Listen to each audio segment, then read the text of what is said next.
All right, look at the camera, look pleasant. All right, just look at the camera. Yeah.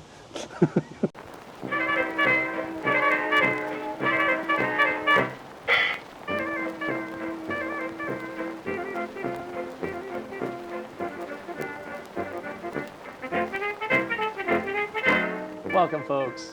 Welcome back to Test Roll. I'm Martin. I'm Lars. And we're here to look at a different camera for the Kodak world. It's sort of an American camera, but with a German flavor. It's a Kodak Retina. In this case, this is the Retina IIa. I know that because I just looked at it on top. Oh, that's a good way of determining it. And it's a rangefinder. It's a folding camera. Press a little button, and out it pops folds the camera. out sideways. Just Ooh, sideways folder. let me say this now because I will forget, because I've forgotten so many times. In order to close the thing, you have to set focus to infinity. If it's not at infinity, you will never get this thing to close, except by using a hammer, maybe, I don't know. I've used this camera once. I've shot film with this thing once. I kind of don't know what I'm doing here. Okay. This is going to be interesting. Well, see, this I have a chance to shine at long last. When I picked it up, I thought it was a 120 camera, or maybe some variation smaller than 120. Like, was it 127? Yeah, that might. But that's a good point, though. The camera that this is based off of was a 127 camera. Oh, okay. So I wonder if they use the same frame, essentially. possibly. When it was, what's the company that you were? Nagel? Yeah, Nagel. The camera that they were making when Kodak bought the company was essentially the precursor to this. It was a 127 camera. Okay. And then Kodak just made it a 35 millimeter camera. And apparently, from what I'm reading, this was Kodak's introduction of what we now know as the standard 35 millimeter cassette. It was on the original version of this camera. Oh, okay. Many years earlier. Yeah, and it's interesting because, you think about Kodak cameras as like, they're cheap kind of consumer, cheap plasticky kind of things. And this is nothing cheap.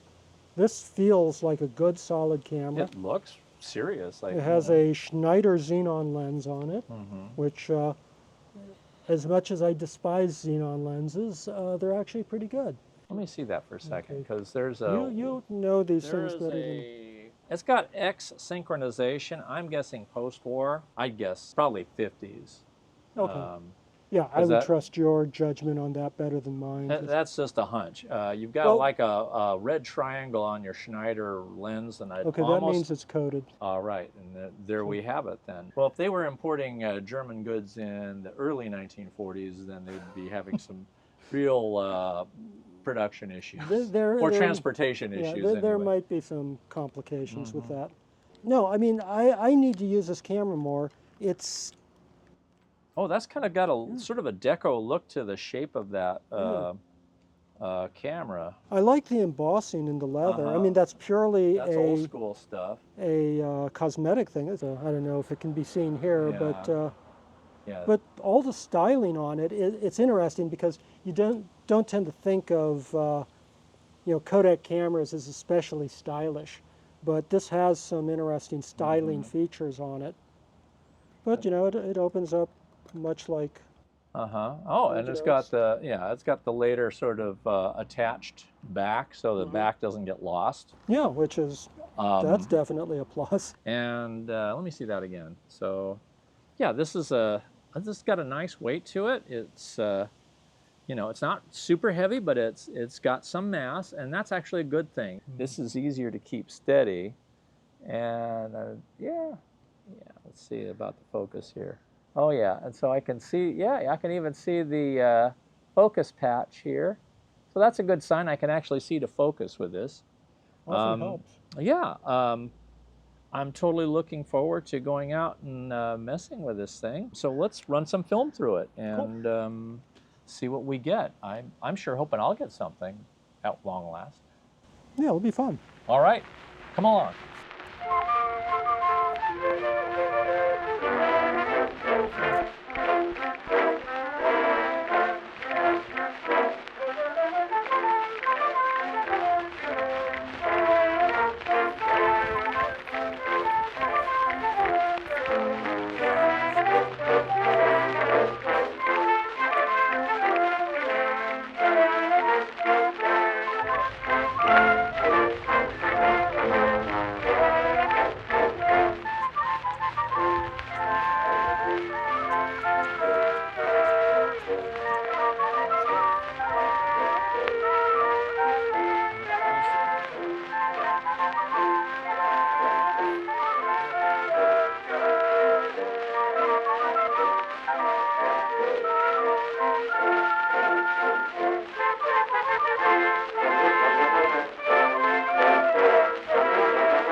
All right, folks, welcome back. We've just done our walkabout. We've gone all over the Western Inland Empire, and we tried to find something interesting to take pictures of, and we brought them back to show you and see how our Retina has behaved.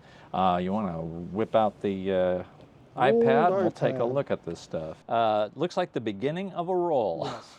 That's what happens when you think you've wound all the film into the cassette, but you haven't. It's happened to everybody. Yeah. Oh, that's, oh! Yeah, it's like, Whoa! That's not going to work. Yeah. Okay, so just moving Yeah. on. Those were not great shots. Ah, okay. This is kind of cool. we saw some mountains, Yeah, some there's clouds. some mountains up there, and yeah, the clouds are kind of interesting up that way. Yeah, And There's there's that's a vertical version. vertical of it. Yeah, okay. Pretty exciting. And oh, okay. Here we go. This was, what was this? I think this is a juniper. I could be wrong, but it does look like one. You know, usually I'm just used to seeing junipers without berries. Oh, okay. This was a really neat rock wall, but it had this brilliant bougainvillea shot of that on top there. Yeah, I like the colors. I kind of wish there was more blue in the sky. It was cloudy, and we just happened to have Right. more cloud in the shot than anything else. It was actually quite a warm day, a lot warmer than I was expecting for these Yeah, clouds. it looks cooler. Now, this is the one where we're looking up. We're getting a lot more clouds in there. But you'll notice when we start to break the rules about, you know in Kodak's book, how to make good pictures. We haven't read that. Oh, okay. Well, we should, because there's some rules in there about taking good snapshots where your back is to the light source. And the problem is we like breaking the rules where we're looking up into the light source, which is a nasty thing to do to a lens. Now, this lens did have a coating, but obviously it wasn't highly corrected because we're getting a lot of flare in some of these shots that are backlit. In a way, that's kind of neat, but in a way, you see the contrast lost there, and it was already kind of a low contrast day. It's a great example of where the limitations of this lens is. There are a few shots there where the sun is shining into the lens and you just lose all contrast. It's still a very good lens. It's just it's a single coat. You can't get away with certain things that you can with a highly corrected multi-coated lens. There we go. Now this is a great one. See, it's hilarious because this is right next to the flared out shot, and the colors are vibrant and clear and crisp, and it's contrasty. Well, Kodak would approve, because that is exactly what you would do and how to make good pictures. Yeah. And you can see it. You got the contrast back. You can see how crisp that lens is, or could be if you're not getting it all flared out. This is a really nice, sharp example of what it really could do, in the right lighting conditions. Yeah.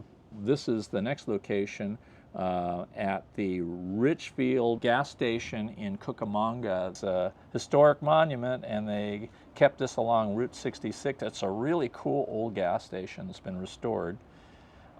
Boy, the neighborhood hasn't been kind to it, though, as far as, big signs that get in the way and all that, but it's neat. I like it. It's frustrating. You can't really get a good shot of that thing without all these modern elements sort of impinging. Well, I'm glad they kept it at all, but there we go. There's a probably better view closer in.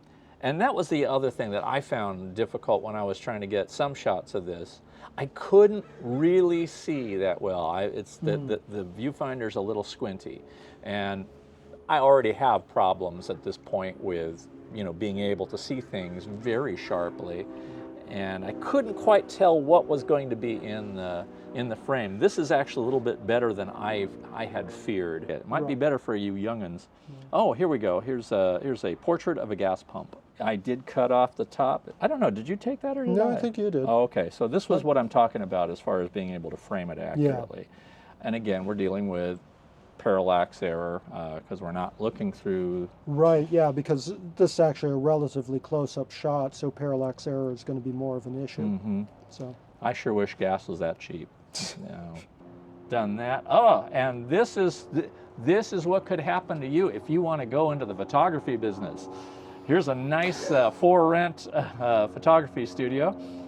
nice and empty. Yeah, so it could be whatever you want, including a pizzeria.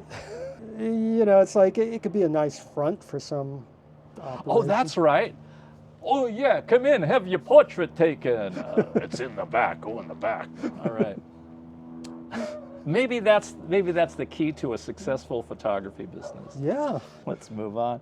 And okay, this is Lars looking at me and me really taking a picture of Lars in the Oddfellows Lodge. Wait, are you trying to suggest something? Yeah, well, what would I suggest? Again, we're getting a lot of diffusion there. I think I missed the focus slightly.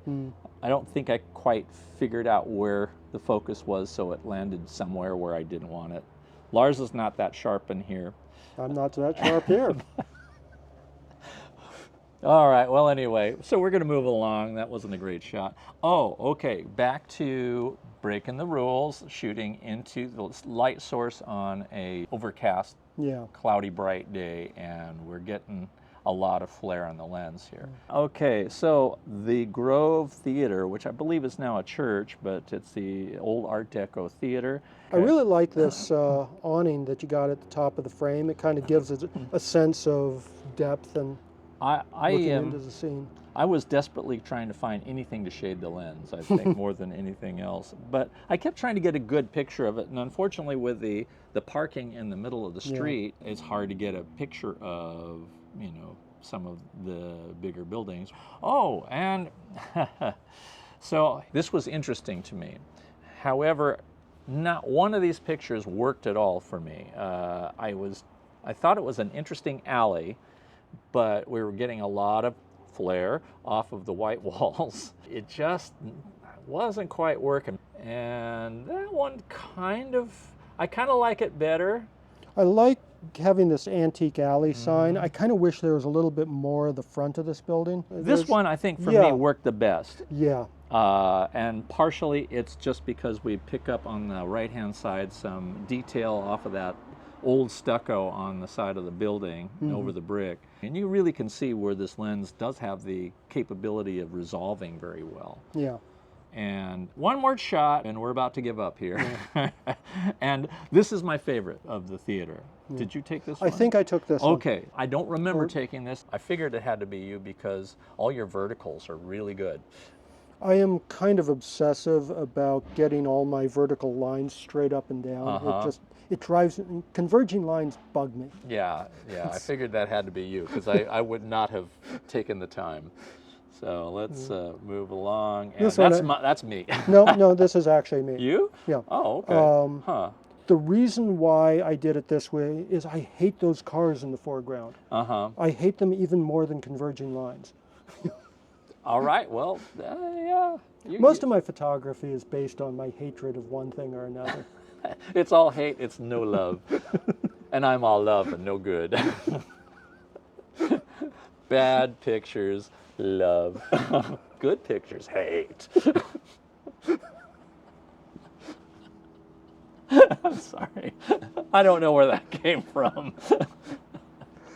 Yeah, okay. But you know, for a guy that's full of hate, you take good pictures of churches. I like the geometry of this. That's a nice photo, and that's like. And that's the thing about churches is very often a lot of thought is put into the architecture. Churches are just amazing structures to shoot usually, and I like this because it's got a lot of vertical stuff. It's something I would come back and shoot with a proper camera,